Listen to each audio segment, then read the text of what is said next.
আজকে এই যে 48তম আমাদের ককবরক দিবস উদযাপিত হচ্ছে, পালন হচ্ছে।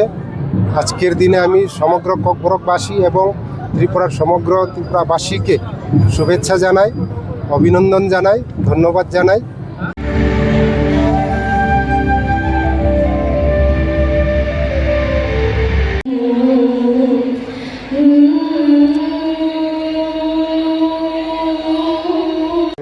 স্থাপন আগরতলা পৌর নিগম এলাকায় সম্মান জানিয়ে আমাদের রাজ্যের মাননীয় মুখ্যমন্ত্রী শ্রদ্ধেয় প্রফেসর ডক্টর মানিক সাহা মহোদয় 19 জানুয়ারি ককবরক সাল অসালনা রুগই আম ত্রিপুরা হাস্তেনি যত লুকুরন আনিঘানি হামজাকমা হেখা কাহাম ইয়াপাল 19 জানুয়ারি ককবরক ভাষা দিবস।